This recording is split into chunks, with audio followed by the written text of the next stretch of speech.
Welcome to my digital town hall conversation. Thank you for joining us again. This week we're going to be talking about fair and impartial policing, one subset of many of the issues in our society where we're working on addressing inequities in our society, both political as well as social. But today we're going to focus particularly on fair and impartial policing. There's an unsettling increase in hate crimes both nationally and here in Vermont. We are not immune from many of the challenges happening nationally, and in fact, sometimes we actually have more of it going on, but it's not talked about or we don't recognize it. And so it's really important that we have these conversations and really bring transparency and light to the reality of what's impacting ranges of communities in our state, and sometimes in a state that's actually as particularly, for lack of a better term, white as we are. These conversations don't happen enough, and people don't see or don't think they see things that are happening to many, many people. So we are joined today by two wonderful people from across the state. Tabitha Pohl-Moore is from the Rutland area NAACP, and Brenda Churchill is here representing the LGBTQIA Alliance, and more letters. It keeps changing and I'm not always good at catching all the letters, so I apologize, of Vermont, to learn more about some of the incidents that are happening, what can be done legislatively, and even what individuals watching can do individually. Not all of our solutions do happen legislatively. As I said, some of these are societal, and it's what we each do as individuals that also impact our communities and make safer communities, healthier communities, and more inclusive communities. And so we're going to discuss both of those ways that changes can happen, and what individuals can do to support the work. So welcome to both of you. And yeah, and I guess I want to just point out, when instances of racial bias, racism, discrimination, or violence happen, the first reaction is often it doesn't happen here, and yet we do know it does. And so I'm wondering if either of you can share a bit of your personal experience, or if you don't want to talk about personal experiences you know of, and the challenges that folks within each of your communities face here in Vermont. So, Tabitha, why don't you share one if you could?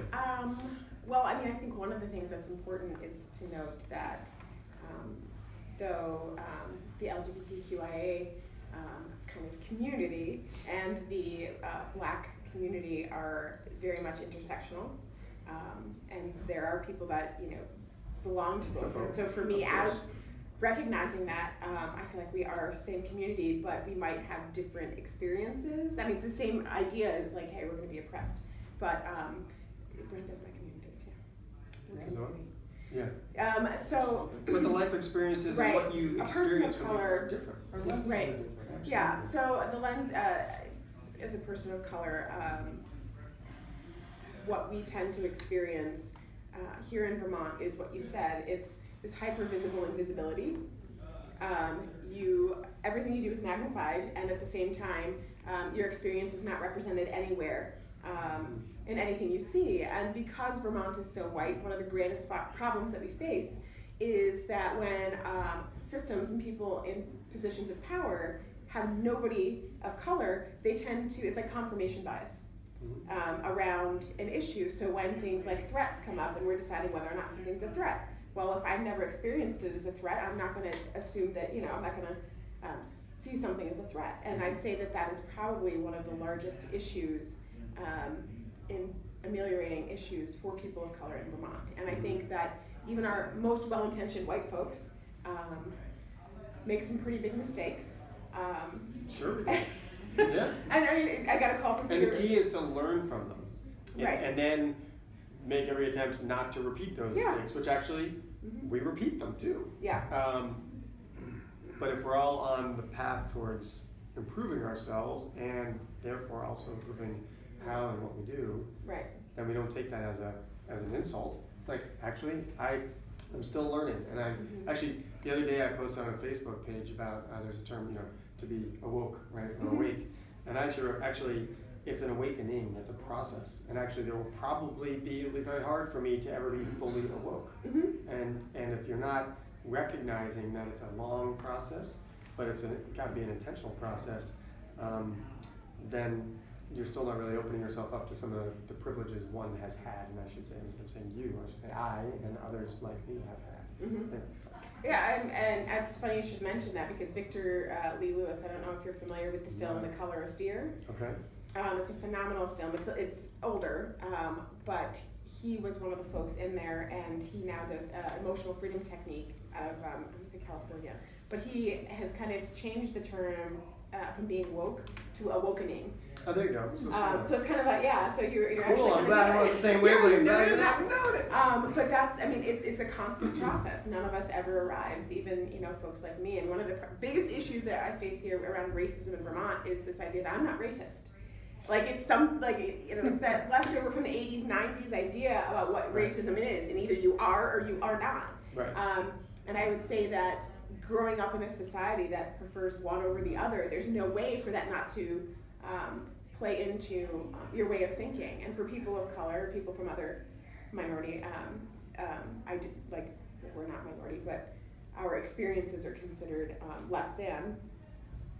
It's a little easier for us to kind of reject those because oftentimes we're being rejected by them. And so to look at the inside and kind of look at the system and what's going on there, it's a little easier in some ways. But there are plenty of people of color that are homophobic, or plenty of I was going to say, each community is not monolithic. That's right. Right? I mean, there are communities of color that are darker and lighter, and there are issues sometimes in some communities around that. And within each community, and not all white men are the same either, right? Yeah. So it's also interesting, I think, as we learn.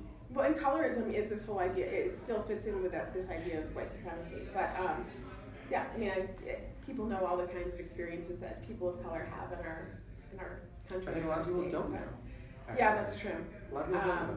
But if folks want to hear a story, all you have to do is pick up the paper, and you're going to see something about a person of color being shot, being unfairly arrested, or it's not that hard if you want to read the trauma stories.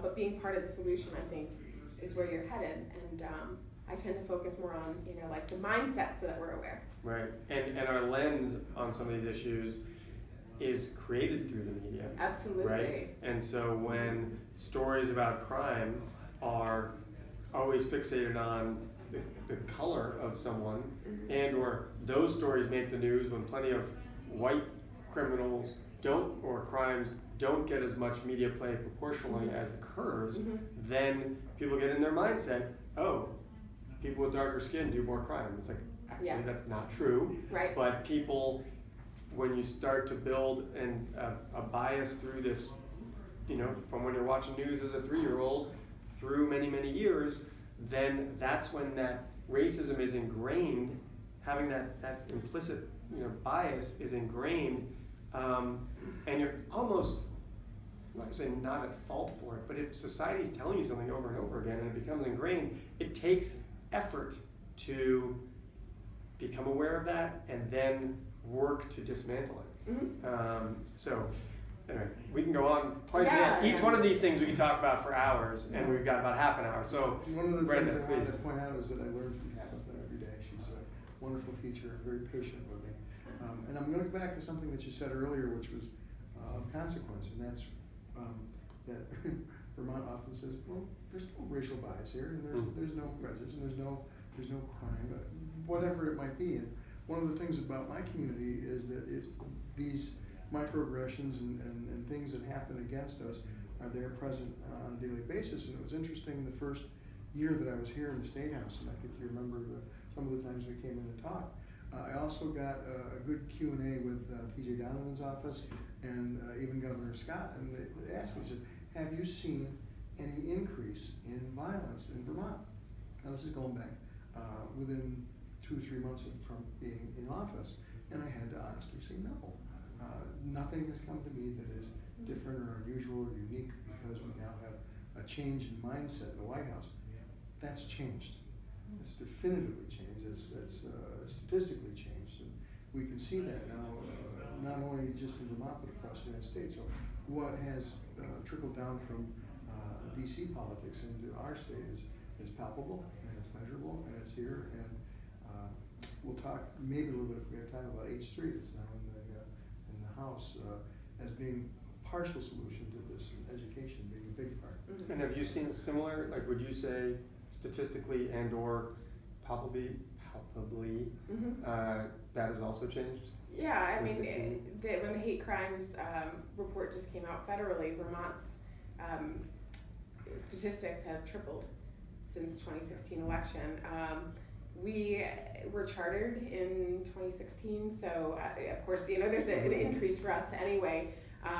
But even before we were chartered, I was, kind of doing this work, and the type and severity of incidences that we're seeing, the white nationalism, we can't call it vandalism, but the slipping the flyers that had the old Confederate money with the Star of David on the back.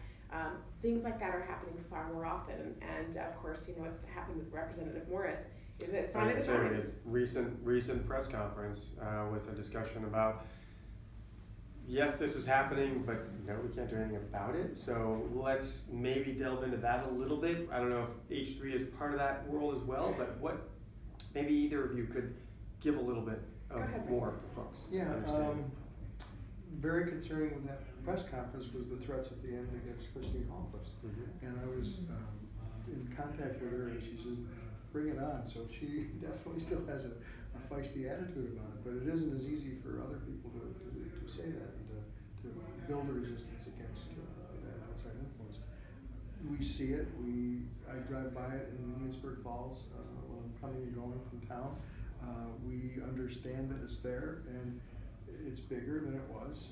We talked within. Can you maybe just briefly state what you see in Enosburg? Because I don't know that a lot of these viewers are familiar. Unfortunately, I apologize for making you say it, but maybe you can tell it. There's a Confederate flag and other items of concern that are displayed prominently as you're coming into town, and it grates heavily against me when I see that. I think the fair and impartial policing is just one aspect of the education tool that we have to bring to communities, and this community being the law enforcement community, the other community being our education community, and that's where H3 is headed, is to set a guideline to bring, I'm going to call it truth in education for the first time in many decades. Ever.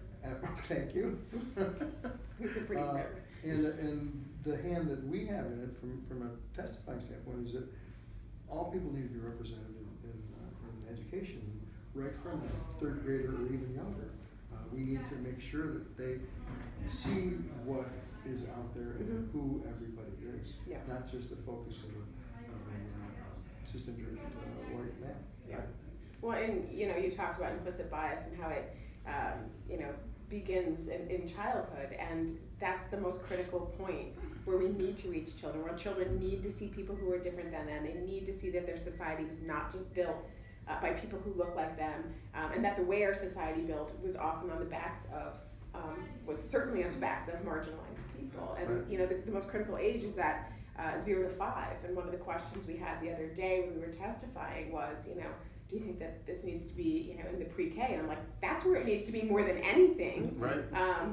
Because that's the formative years. But also there's been discussion, I know I was on education committee for 4 years in the Senate, around suspensions and detentions, and how the community of color is treated disproportionately for the same, school violations with much more severe penalties, from our education system through into high school and learning, U.S. history.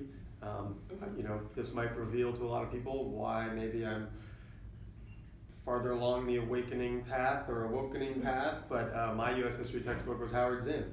And a lot of U.S. history textbooks are the white cis male created the whole United States scenario, when there's amazing women, there's amazing leaders of color, there's amazing leaders, I'm sure, within the LGBTQI community that we will actually never know they were, right? But I'm sure some of those folks were part of it. And you would kind of give me examples, but all of that. Thinking of Lafayette, the biggest strategist that created this country the way it is, which is depending on, but what it is, the strategist was gay. There you go. I didn't know that, so thank you.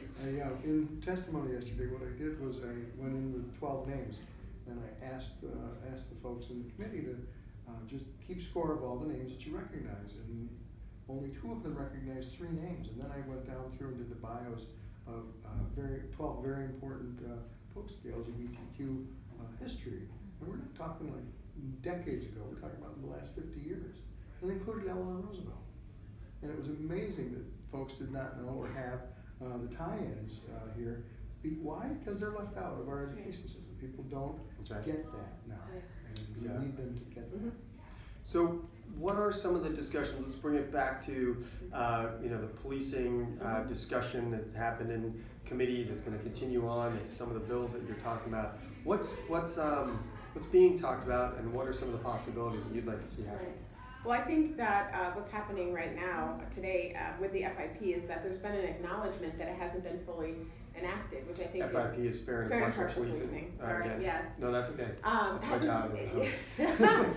Hasn't been able to be really realized the way that it was hoped to by this point, and folks are talking about what to do about that. And I think one of the ways that the system often sabotages itself is by removing funding, and that was what happened with FIP. And now, obviously, that's not the only reason that it hasn't been able to work. We're certainly stuck around this area of immigration and enforcement of federal law. The NAACP has taken a pretty clear stance in support of immigrants and kind of against that federal enforcement. Right. Not. Yeah, it was an early, It's one of the first laws we dance. passed a couple of years ago. Yeah. So there's a lot around that. I would say with the FIP, and again with the Morris situation, it's been very much revealed that we don't do good enough. Our system is very much lacking around bias incident reporting and hate crime reporting. We know that we are woefully short, and so we're trying to propose some additional legislation to support FIP and this new bias incident reporting system. I think we also saw that the legislative process is amenable to funding coming back in for training, which was grateful. Tabitha asked for more, which is another part of the process. That's the next Your step. name is so perfect in that way. Well, yeah. And I think that the funding for training is good. I talked with Mr. Gothier yesterday, and they're adding training to the academy over the next year or two. They're going to increase it by a couple weeks. I am advocating that they bring back in the diversity training that my friend Keith taught there for a long time, and that they include ongoing training right now, because we have that problem now. We don't have it 2 years down the road. Right. We need to step up and say, you need this now. Right. And so there's the legislative side. We obviously, by the time this airs, the governor will have given his budget address. What kind of dollars are we talking about? We have a $4 or $5 billion budget. A lot of it's federal money, but we have state money. Oftentimes, I've seen conversations on Facebook that I've been a part of, and conversations that other people have brought to me that say, why aren't we doing this, and the other in state government? It's everything from this funding this to clean water to all kinds of things that, a lot of folks want a lot of these things to happen, right? I mean, everybody, no matter what you look like and who you love, still wants to also drink clean water, right? We want to have good health, or if you're in Bennington County, even more so the clean water issue in their well water. And sometimes there's this discussion of, well, there's not enough resources. And that's even a whole other part of what constrains us being the political system, when some would argue the resources are out there if we have the political will to draw them into the system. That's a conversation that we're not going to get into deeply, but what kind of dollars are we talking about here? In the grand scheme of things that are 100 and 400,000, that's actually very small numbers in state government. Are we talking about hundreds of thousands? Are we talking about millions? Well, this is where you're going to get kind of excited, because the original bill was approved with $40,000. Right. And I am asking for more, because we are proposing the legislation around hate crime reporting and training, which is, it's related to FIP, but it's not quite the same thing. Sure. But they certainly work in tandem to create a better community in Vermont.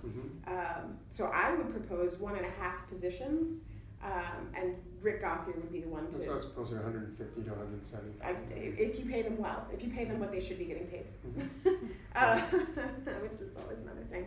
But it's not that much money to do this. Well, Yeah. And are there language changes that should also happen? I mean, we look at, like I said, the press conference recently around Representative Morris, former Representative Morris, who basically was forced out of office through hate speech and hate crime and harassment, excuse me, thank you. And when we're in public office, you know, there is a different threshold of what people can say about us, and I have felt it myself in different ways. You know, there's no equal badness here, but it does happen to many political figures in different ways. But I will even say, as a white male who has gone through life in a position of privilege, when someone says something to me, it is inherently less threatening. Because I feel empowered in our society in a way that others who get this kind of language all the time, and I think Representative Toledo had a really powerful episode where he became aware of that with a friend of his, a member of the community of color, where he just did a little eye signal with his fingers, like, hey, I see you. And to a person of color who doesn't know this person at first, who's doing that, that's actually a threat, because daily there are instances of looks or finger pointing or others that can be taken very threateningly, whereas as a white guy to another person, you see it as, oh, just joking, hey, I see you, how's it going?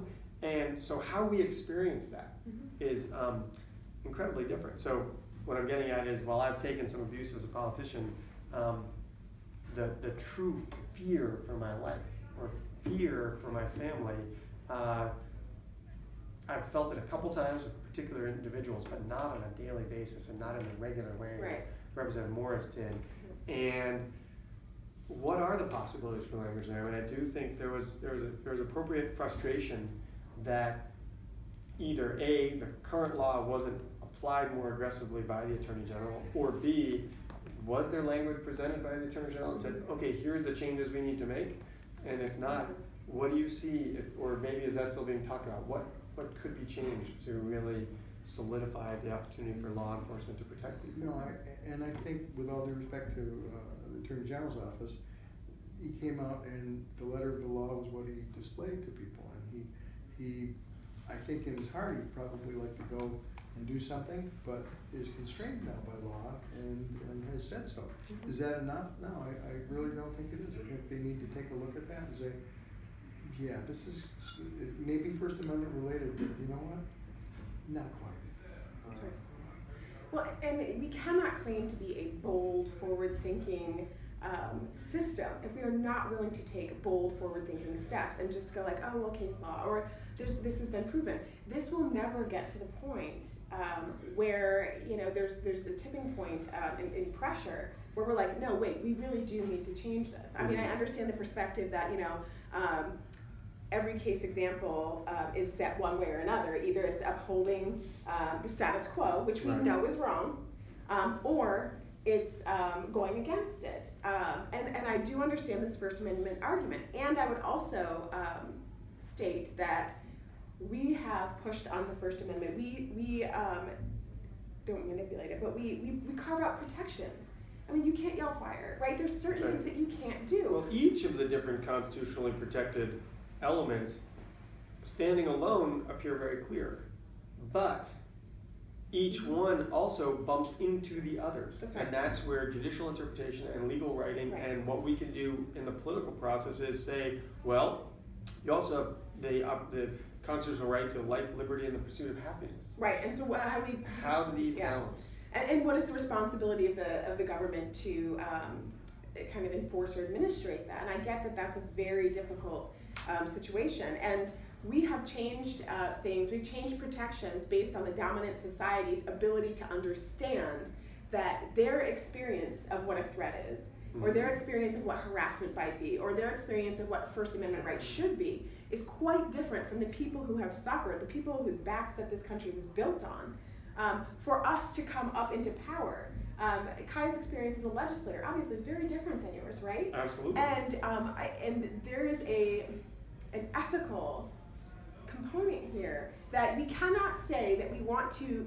grow the diversity or be more reflective if we are not willing to create protections to make that happen. And versus in saying, well, all politicians are the same, Mm-hmm. so all threats are the same to politicians, or Right. you know, what we count as a threat to a politician is the same whether you're white or you're black, or whether you're trans and running for governor and threatened versus right. I'm like, come on now, you Right. know that that's not the same thing, and we have to have those bold discussions. And I don't expect, I didn't expect him to. I wasn't surprised when you say that. I was disappointed, extraordinarily disappointed, because if that was the way he was going to go, my hope would be that he would come out and say, but we are going to have these conversations because we need to change this law. And that hasn't been said. Mm-hmm. What's said is we need to have conversations, but I need action. Kaya needs action. She is this has put her family at a greater threat. This Because that was okay to do. well, it's okay to do, so it's currently happening. Like, she's sending me texts. James is sending me texts, at least 5 a day, of new different types of harassment of people who are stepping on those lines. Right. And that emboldened the statements That's that were right. made at the end of that news conference. That's Because right. I think that if it had gone the other way, he probably wouldn't have stepped up and threatened Right. Christine. Well, and this is now high profile, so she's probably getting them from all over the country and maybe the world. Yeah. But it's frankly, I think one probably feels more threatened by the one that's local, because that's where Yeah. you're walking down the street every day. That's right. That's, The that's right. epicenter of that was here. Right, and I think it's really important. I know. I remember back when I was in college, and this isn't a direct example, but it's I think a decent metaphor. Occasionally, going home late at night from a gathering or of some sort, I'd be walking home alone, and I would sometimes put in my mindset. I'd say, okay, what would it be like if I wasn't the profile that I am? And at that time, I was thinking about what if I was a single woman walking down the street. So I didn't necessarily think about other profiles that also obviously You'd exist. have your keys out. There's a lot of things, and I didn't even think to do that, right? I was Right. still just trying to examine it. I was Right. in college. I didn't really know that as I know now, for instance. But the idea of where are these dark spaces? How well is the street lit? Or if there's a woman walking alone down the street the opposite way, I would actually try to cross the street, just because even face to face, you can potentially be a threat if you're in that other person's shoes and they know there's no one around. To bring it back to And so I was going to ask people to try occasionally before they react to these conversations and go, oh, it's hyperbole, or oh, they shouldn't react that way, or oh, whatever. Because I think we have to talk to some of the folks that aren't yet open to this learning process. That try to put yourself in someone else's shoes, even if you don't know how to do it, even if you get it wrong. I didn't think about the keys in that. Because when it happens day in and day out, and you're walking through life every minute as the person that you are that is in a threatened community, it is a phenomenally different experience, one that I actually don't quite know. Before reacting to the stories that you hear. So I'm just asking folks to do that. Not so I had much a legislator you. talked to me in the cafeteria yesterday, and he said, Brenda, he said, I want to talk to you a little bit about the fair and impartial policing. I said, okay. He said, you know, the other day I was on the interstate with my wife, and exercising the sports car a little bit, got it up to 100, ran right through radar, got pulled over, got stopped, was asked for his driver's license and registration. Everything was polite and nice, and he said, I got my ticket, and they wrote it for a little bit less than 100, and he said, I went on my way. And then he said, I've been thinking about that incident for the last couple weeks. What if I was black? What if the woman next to me was black? And he said, this just staggers my mind. He asked if I would go with him to talk to a selectman in a local town, because the selectman doesn't think there's anything wrong with having a Confederate flag hanging in a prominent section of town. And I said, yeah, let's have that discussion. Let's confront that. And I'm appreciative that he talked to me, and then I might have the opportunity to extend myself a little bit in the situation. Right. So I think it looks at us as individuals as well. What are we willing to do? And what where if, are we going? I don't know the car, but along with being, saying what if I was black, what if I was also in a car that was not showing that I was maybe wealthier? I mean, there's a lot of different things that happen there, and you know, because of a lot of legacy financial decisions of government over the years, you know, fewer black people have as much wealth, you know, and home ownership. I mean, there's so many layers that go into this whole conversation, but that's really healthy that person is now having that conversation, and being able to be vulnerable to contemplating that reality about themselves and the privilege they have, which is another piece. I mean, obviously we've touched on so many different flashpoints here, and we probably need to have more of these conversations, but believe it or not, we have gone through the time. Yeah, it happens really fast. So we're going to wrap up the conversation. I want to thank you both so much for sharing, discussing. Hopefully I didn't interrupt either of you too many times. And just remind folks, keep checking in for other episodes of these digital town halls, and you can go to our website, ltgov.vermont.gov, or Facebook page at VTLTGov. It's not yet DZVTLT. We're going to do something fun with that at some point with my initials. But if you have ideas for shows, if you think we should do a follow-up on any of these programs and invite either the same people or other folks in to have more perspectives, please write a note or contact my office and let us know. And we'll continue to have these conversations a little deeper than what you see in the media sometimes. So thank you both. Thank you. Thank you. Thanks.